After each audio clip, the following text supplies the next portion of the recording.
Kamusta mga kababayan, mga future leaders, mga OFWs na nasa abroad pero puso't isip nasa Pilipinas pa rin. Welcome back sa channel. Today we are diving deep into one of the hottest, most controversial breaking news sa Philippine politics ngayon. Breaking Andrew E. tumanggap umano ng milyones ayon sa Bersamin Files at bakit natakot si Adrian kay BBM. Huwag kayong mag-alala, hindi ito chismis lang. We will dissect this fact base critically with sources para clear ang picture.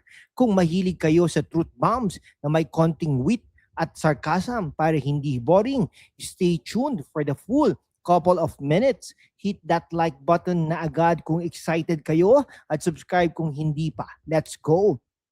Una, let's set the record straight. Ano ba talaga yung Bersamin Files? Ayon sa reports mula sa One News at Politico, February 2026, may leak alleged text messages umano between dating Presidential Legislative Liaison Office Undersecretary Adrian Carlos Bersamin. Ano po, no? Kung familiar po kayo sa Bersamin na apelido, siya po ang grandnephew ni dating Executive Secretary at dating Chief Justice Lucas Bersamin. At walang iba kundi si President Ferdinand Bongbong Marcos Jr. Mismo. Ang topic kickbacks from massive insertions sa budget, specifically sa flood control projects. Remember the 100 billion pesos insertions scandal noong 2025 budget? Si former USEC Roberto Bernardo testified sa Senate Blue Ribbon na may 8 billion pesos na kickbacks na na-deliver sa ilang officials. Si Adrian Bersamin daw ay nagre-report umano ng mga kickbacks na ito kay PBBM via text. Detailed daw pangalan ng personalities, amounts, deliveries. Pero important, hanggang ngayon, alleged pa lang ito. Walang official confirmation from Malacanang na authentic ang messages. Si Representative Leandro Ligarda Liviste daw may hawak ng copy at ipinakita niya sa ilang congressmen tulad ni Congressman Edgar Irice. Kung totoo ito parang text thread ng group chat ng Project Kickback, pero sa gobyerno level pero seryoso, this is serious accountability issue. Sino si Adrian? Dating undersecretary sa PLLO, grandnephew ni Lucas Bersamin, na dating Chief Justice at Executive Secretary, resigned na siya amid the scandal. Ayon kay Senador Panfilo Lacson, November 2025 testimony, si Adrian at si Yusek Tri-Gabe Olaviar daw ang tumanggap ng kickbacks mula sa 100 billion pesos insertions. Name drop pa raw ang Pangulo para makonvince si dating Representative Saldi Co. Sa leaked messages, as per Irice, si Adrian daw nag-update kay PBBM tungkol sa kickbacks. Pero bakit? Natakot ba siya o pressured? Si Irice mismo sinabi, medyo detailed talaga, meaning specific names, dates, amounts. If authentic, this could be a game changer sa corruption narrative. Pero kung hearsay lang as admitted by some like Representative Antonio Tino, baka political demolition job ito. We need forensic verification, text logs, timestamps, etc. Now the bombshell na nag-trending si Andrew E. ang OG rap icon, Naste himself, nabanggit daw sa messages bilang isa sa mga tumanggap ng milyon-milyon. Wow Ayon kay Congressman Edgar Irice sa Storycon February 2026, Andrew E. was among the personalities mentioned in the alleged Marcos Bersamin exchanges concerning kickbacks. Hindi pa clear kung ano ang role middleman. Ang middleman ba siya, recipient o project involvement? Walang exact amount na binanggit publicly pero milyones ang usapan base sa title na viral. Okay, ito pang witty observation natin from humanap ka ng pangit to humanap ka ng kickback. Pero seryoso, Andrew E. has been low-key sa politics lately. Kung totoo, bakit siya? Possible links sa entertainment industry, favors o projects. Walang statement pa si Andrew E. As of now, kung meron man update, susundan natin yan. Fact check. This came from Irice who saw the files via Liviste. No direct evidence released publicly pa. So innocent until proven guilty. Pero ang tanong, bakit nabanggit ang isang celebrity sa ganyang level ng corruption talk? The million-dollar question.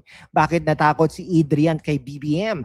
From reports, si Adrian resigned abruptly. May video affidavit pa raw siya na linking PBBM sa katiwalian. Hawak daw ni Representative Leviste. Possible fear of repercussions o dahil sa family ties, Versamin clan politically dynasty sa Abra.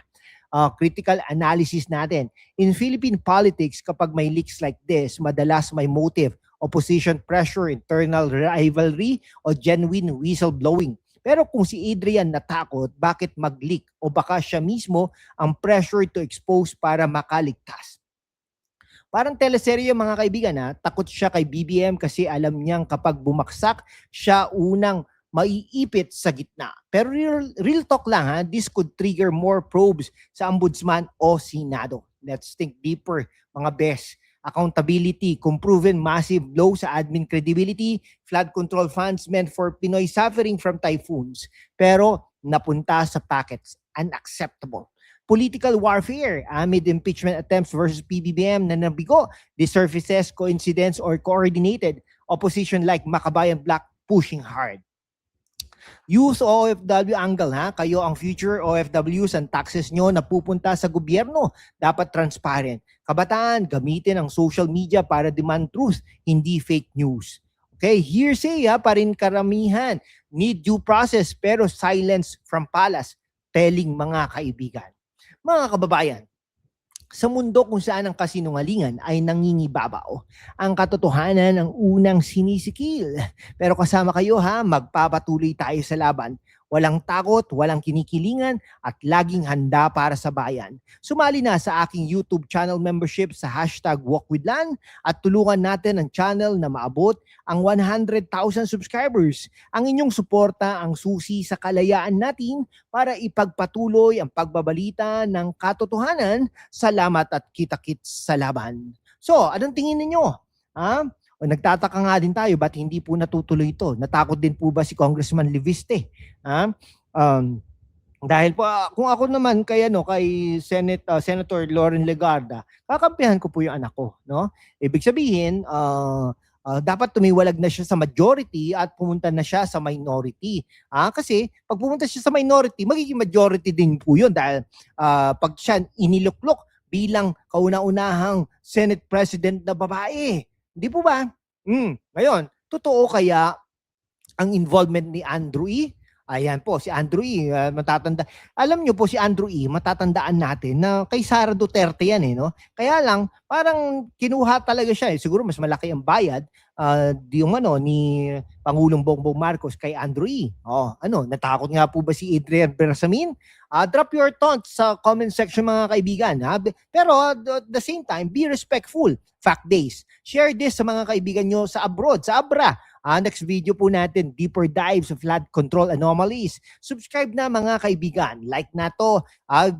Hit the notification bell para naman lagi kang updated sa ating mga videos para hindi kayo mag-miss ng mga updates. Salamat sa panonood. Stay vigilant, stay woke. God bless the Philippines. Peace out at mabuhay po ang Pilipinas.